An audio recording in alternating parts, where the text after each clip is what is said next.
नमस्कार दोस्तों, मैं यश कुमार वर्मा, मेरा चैनल यश कुमार। मैं भारत के संविधान पर एक नया टॉपिक उच्च न्यायालय लेकर आया हूँ, जिसका पहला टॉपिक आप देख चुके हैं, उच्चतम न्यायालय। अब हम उच्च न्यायालय पर बात करने से पहले आपसे रिक्वेस्ट करते हैं कि हमारे चैनल को ज़्यादा से ज़्यादा लाइक करिए, ज़्यादा से ज़्यादा सब्सक्राइब करिए और ज़्यादा से ज़्यादा शेयर करिए ताकि आम लोगों तक हमारा वीडियो पहुँच सके। हम बात करेंगे उच्च न्यायालय की। भारत में पहली बार उच्च न्यायालय के गठन की प्रक्रिया 1861 में प्रारंभ हुई थी। 1861 में पहली बार तीनों प्रेसिडेंसियों, बम्बई, कलकत्ता और मद्रास में तीनों प्रेसिडेंसियों में एक एक न्यायालय का गठन किया गया। उसके बाद 1866 में इलाहाबाद उच्च न्यायालय का गठन किया गया। फिर धीरे धीरे न्यायालय व्यवस्था राज्यों में फैलने लगी, धीरे धीरे सब में फैल गई। उसके बाद आज़ादी के बाद हमारे पास न्यायालय में तब राज्य कम थे, तो कम न्यायालय थे। वर्तमान में हमारे पास 28 राज्य, 8 केंद्र शासित प्रदेश हैं, जिनमें 25 उच्च न्यायालय हैं। यानी एक उच्च न्यायालय एक से अधिक राज्यों का प्रतिनिधित्व भी कर सकता है, ये इनका अधिकार है। तो कौन से ऐसे उच्च न्यायालय हैं जो एक से अधिक राज्यों का प्रतिनिधित्व करते हैं? इनमें से पहला स्थान आता है गुवाहाटी उच्च न्यायालय का। गुवाहाटी उच्च न्यायालय एक ऐसा उच्च न्यायालय था जो सबसे अधिक राज्यों का प्रतिनिधित्व करता था। वो पहले 7 राज्यों का, यानी 7 सिस्टर, पूर्वोत्तर की 7 राज्य थे जिनका प्रतिनिधित्व गुवाहाटी न्यायालय कभी करता था, लेकिन बाद में 3 न्यायालय बन गए। तो ये वर्तमान में 4 राज्यों का प्रतिनिधित्व करता है। ये खुद का करता है, यानी असम का करता है, ठीक। असम में गुवाहाटी उच्च न्यायालय असम का करता है, अरुणाचल प्रदेश का करता है, मिजोरम का करता है और नागालैंड का करता है। असम, मेघालय, असम, अरुणाचल प्रदेश, मिजोरम और असम, अरुणाचल प्रदेश, नागालैंड और मिजोरम। असम, अरुणाचल प्रदेश, नागालैंड और मिजोरम, इन 4 राज्यों का प्रतिनिधित्व वर्तमान में गुवाहाटी उच्च न्यायालय करता है। अब बात करते हैं दूसरा ऐसा कौन उच्च न्यायालय है जो एक से अधिक राज्यों का प्रतिनिधित्व करता है? बम्बई उच्च न्यायालय, इसे मुंबई उच्च न्यायालय भी कहते हैं। बम्बई उच्च न्यायालय महाराष्ट्र में है, तो बम्बई का प्रतिनिधित्व मतलब महाराष्ट्र का प्रतिनिधित्व करता है, ठीक। दमनदीप का करता है, दादरा नागर हवेली और दमनदीप वो एक ही हो गए हैं केंद्र शासित प्रदेश, और गोवा का करता है। इसके अलावा और कौन सा उच्च न्यायालय है जो 3 राज्य केंद्र शासित प्रदेश का करता है? तो चंडीगढ़, यानी पंजाब हरियाणा उच्च न्यायालय जो चंडीगढ़ में है, वो पंजाब, हरियाणा और चंडीगढ़ का प्रतिनिधित्व करता है। इस तरीके से 3, पहला 4 वाला, फिर 3 वाला, फिर 3 वाला हुआ। अब देखते हैं इससे कम में कौन है। आपका जो है कलकत्ता उच्च न्यायालय। कलकत्ता उच्च न्यायालय जो है आपका अंडमान निकोबार द्वीप समूह का करता है और बंगाल का करता है, प्रतिनिधित्व करता है, ठीक। उसके बाद चेन्नई या मद्रास उच्च न्यायालय। तो चेन्नई या मद्रास उच्च न्यायालय, एक तो चेन्नई का वो तमिलनाडु का करता है और दूसरे पुडुचेरी का करता है। केरल के एर्नाकुलम उच्च न्यायालय के द्वारा केरल का प्रतिनिधित्व किया जाता है और उधर जो है लक्षद्वीप है उसका किया जाता है प्रतिनिधित्व। तो इस तरीके से कुछ ऐसे न्यायालय हैं जो एक से अधिक राज्यों का प्रतिनिधित्व करते ही नहीं है। इलाहाबाद उच्च न्यायालय उत्तर प्रदेश का प्रतिनिधित्व करता है। केंद्र शासित प्रदेश दिल्ली और केंद्र शासित प्रदेश जम्मू कश्मीर, ये 2 केंद्र शासित प्रदेश, जिनमें से ये 2 केंद्र शासित प्रदेश ऐसे हैं जिनके पास उच्च न्यायालय है। तो जम्मू कश्मीर उच्च न्यायालय जो है खुद जम्मू कश्मीर का प्रतिनिधित्व करता है और लद्दाख का करता है, यानी 2 केंद्र शासित प्रदेशों का प्रतिनिधित्व जम्मू कश्मीर उच्च न्यायालय करता है, ठीक। अच्छा, दिल्ली केंद्र शासित प्रदेश है, उसके पास भी उच्च न्यायालय है। अब बात करते हैं न्यूली गठित उच्च न्यायालय कौन सा है? हैदराबाद उच्च न्यायालय, ये तेलंगाना को देखता है। और आंध्र प्रदेश उच्च न्यायालय भी जो 2018-19 में बना है, 2018-19 में गठित हुआ जो है आंध्र प्रदेश उच्च न्यायालय है, ये अमरावती में और ये आंध्र प्रदेश का नेतृत्व करता है। इस प्रकार से हमारे पास 25 उच्च न्यायालय हैं और 28 राज्यों और 8 केंद्र शासित प्रदेशों का प्रतिनिधित्व करते नजर आते हैं। ठीक, ये ध्यान रखिएगा। अच्छा, अगली बात कि उच्च न्यायालय तो हो गए, उनका गठन तो हो गया। अब उच्च न्यायालय के न्यायाधीशों की योग्यता क्या है, उनका कार्यकाल क्या है। तो कार्यकाल की बात करें तो अधिकतम 62 वर्ष तक वो कार्य अपने पद पर कर सकते हैं। अच्छा, एक चीज़ आपके दिमाग में गूंजती होगी, यार इनकी न्यूनतम आयु क्या है।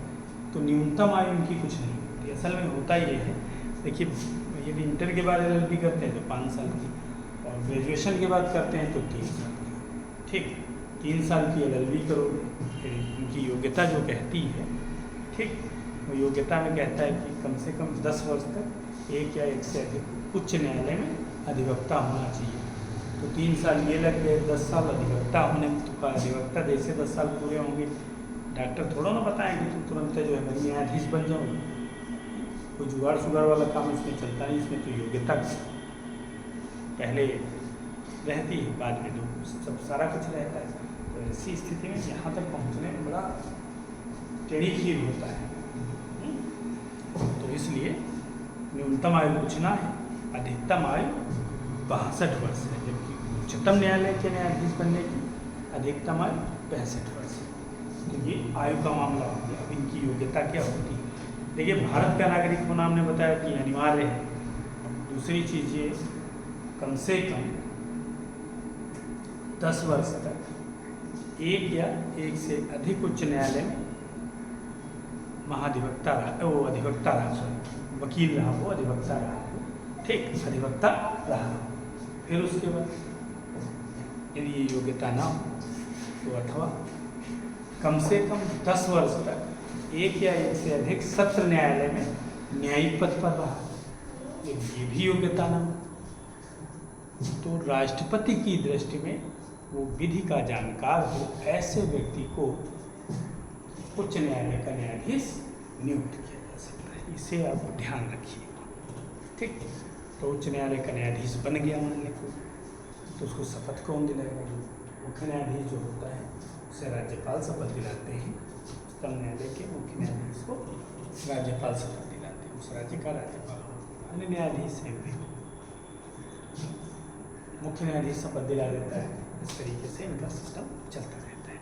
अच्छा, सबसे बड़ा उच्च न्यायालय कौन सा है?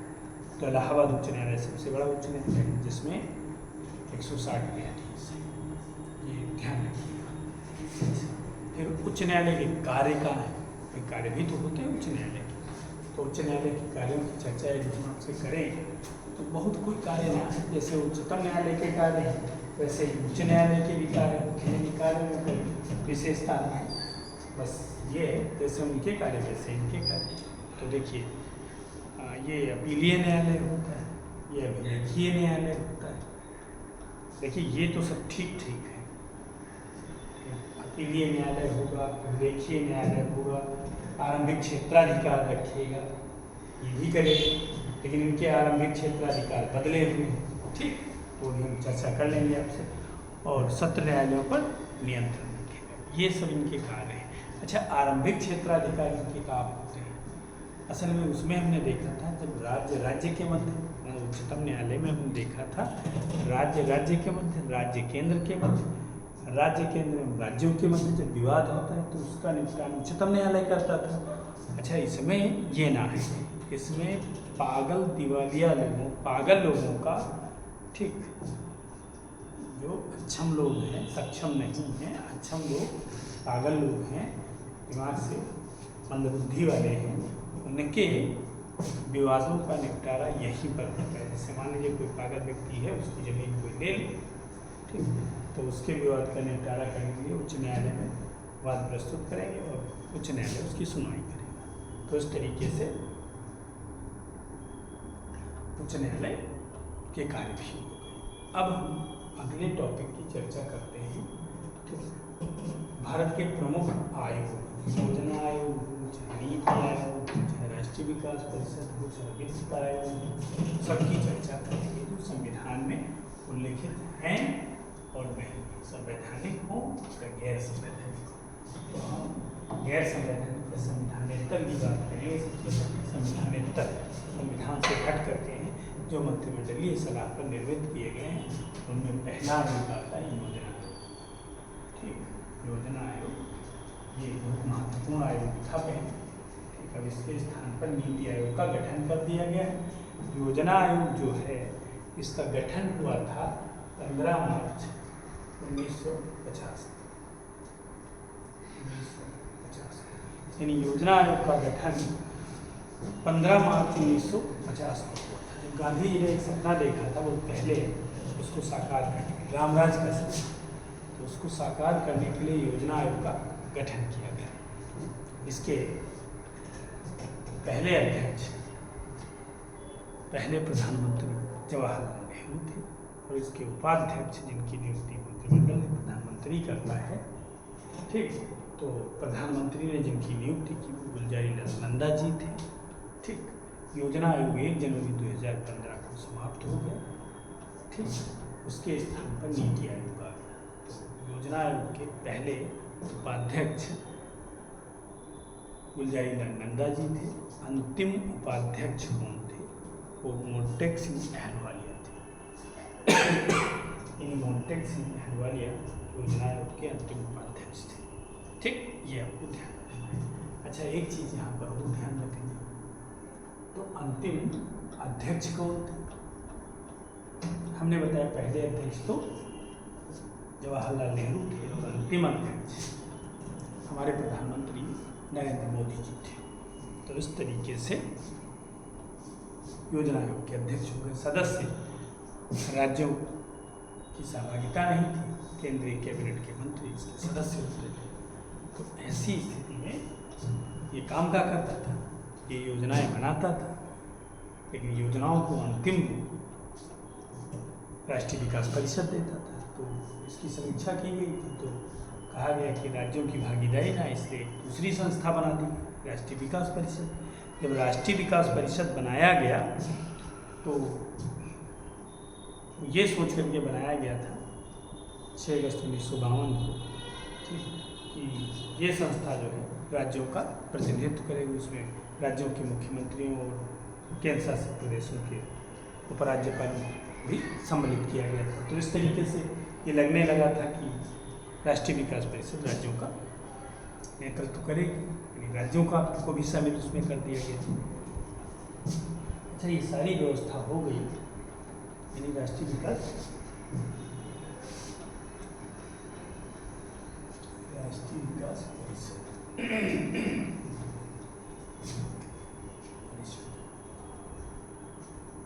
इसका स्थापना 6 अगस्त 1952 को हो गया। और इसके अध्यक्ष जो इसके अध्यक्ष होते हैं वो इसके अध्यक्ष होते हैं, जो इसके उपाध्यक्ष होंगे वो इसके उपाध्यक्ष। यानी योजना आयोग राष्ट्रीय विकास परिषद दोनों संविधानेतर संस्थाएं हैं, संविधान में इनका उल्लेख नहीं, और दोनों के अध्यक्ष समान, दोनों के उपाध्यक्ष समान।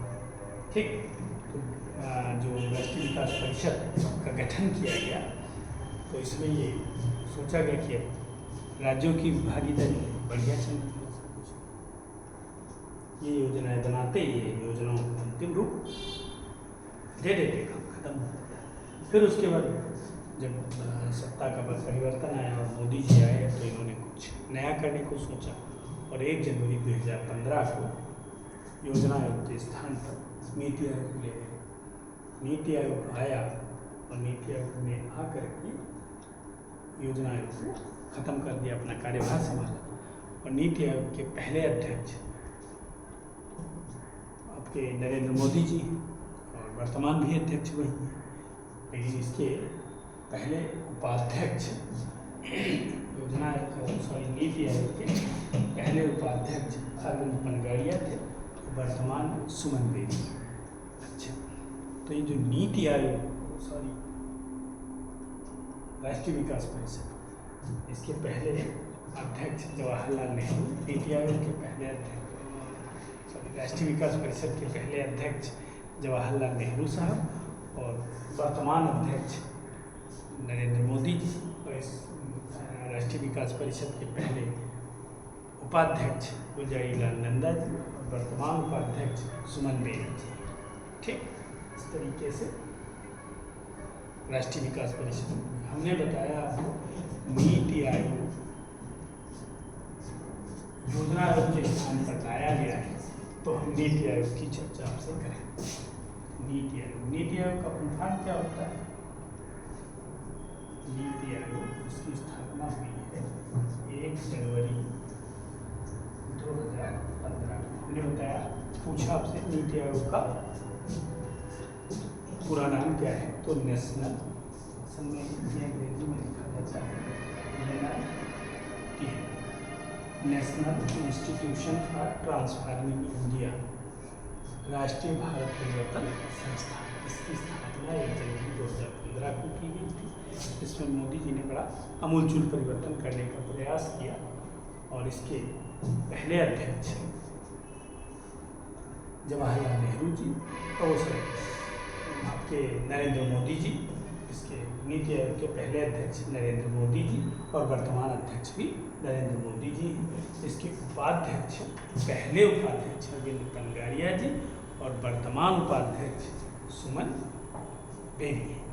ठीक, तो ये सारी व्यवस्था इसमें है। ये हम योजना आयोग का स्थान ली है, तो योजनाओं का निर्माण नीति आयोग करेगा और उनको अंतिम रूप राष्ट्रीय विकास परिषद देगा। ये व्यवस्था हो गई 3 आयोगों की, जो ये भी संविधानेतर है, ये भी संविधानेतर है और ये भी संविधानेतर है। यानी ये तीनों के तीनों आयोग जो आप चर्चा में हुए भी शामिल हुए, इन्हें हमने शामिल किया चर्चा में, ये तीनों के तीनों संविधानेतर आयोग है। अब हम अगले आयोग की चर्चा करेंगे। बहुत अच्छा आयोग है वित्त आयोग। वित्त आयोग की चर्चा करेंगे। ये संवैधानिक आयोग है, इन्हें विचार करते हैं और वित्त आयोग की चर्चा करते हैं।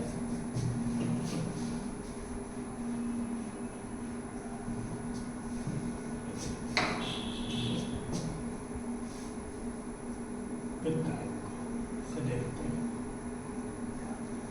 इसका उल्लेख हमारे संविधान में, यानी ये संवैधानिक संस्था है। ये पूछा जाता है निम्न में कौन सा गैर संवैधानिक या संविधानेतर है। ठीक, तो उसमें वित्त आयोग दिया होगा तो तुरंत जान जाओगे संविधानेतर नहीं। संविधान से और संविधानेतर में बताया 3 संस्थाएं हैं। एक योजना आयोग जो बंद हो चुका है, दूसरा राष्ट्रीय विकास परिषद चल रहा है, तीसरा नीति आयोग जिसने योजना आयोग का स्थान लिया। तो इसका उल्लेख जो है 6/280 में किया गया है वित्त आयोग का। अच्छा, वित्त आयोग का गठन राष्ट्रपति महोदय करते हैं, इसके अध्यक्ष हम सदस्यों का गठन राष्ट्रपति महोदय करते हैं। ठीक, ये जो है प्रत्येक 5 वर्ष बाद, प्रत्येक 5 वर्ष के लिए गठित किए जाते हैं। इनकी सिफारिशें 5 वर्ष के लिए लागू होती हैं। पहला वित्त आयोग 1951 में गठित किया गया था और वर्तमान 15वां वित्त आयोग की सिफारिशें चल रही हैं। कुछ समय बाद 16वां वित्त आयोग गठित कर दिया गया। जो पहला वित्त आयोग है उसके अध्यक्ष के.सी. योगी साहब, पहले वित्त आयोग के अध्यक्ष जो 51 से 56 में बना था, उसके अध्यक्ष के.सी. योगी। और दूसरा वित्त आयोग 1956 से 61 के बीच था, उसके अध्यक्ष के शंकर साहब। ठीक, यदि हम बात करें 15वें वित्त आयोग के अध्यक्ष N.K. सिंह हैं, 14वें वित्त आयोग के अध्यक्ष Y.B. रेड्डी हैं, 13वें वित्त आयोग के अध्यक्ष विजय केलकर हैं, 12वें वित्त आयोग के अध्यक्ष सी रंगनाथन हैं। इस तरीके से ढेर सारे वित्त आयोग हैं और उनके अध्यक्षों के नाम सबके ना याद रखना, लेकिन पहले के तो याद है रख सकते। ठीक, के.सी. योगी, दूसरे के याद रखो के संथानम, मान लीजिए 13वें की याद रख लीजिए विजय केलकर, 14वें की याद रख लीजिए Y.B. रेड्डी, 15वें की याद रख लीजिए N.K. सिंह। इस तरीके से कुछ तो वित्त आयोग के अध्यक्षों के नाम याद रखोगे, कभी कभी आ जाता है मिलान करने। ठीक, तो ये वित्त आयोग हमने एक चीज़ और बताया कि प्रत्येक 5 वर्ष बाद, प्रत्येक 5 वर्ष के लिए वित्त आयोग का गठन किया जाता है। ये आपको ध्यान रखना है। अच्छा, तो ये वित्त आयोग करता क्या है? वित्त आयोग तो संचित निधि होती है सरकार की, ठीक, उसके सरकार पैसा होता है, ठीक, सेंट्रल गवर्नमेंट का, उसके बंटवारे करके उसमें राज्यों की हिस्सेदारी का निर्धारण वित्त आयोग करता है।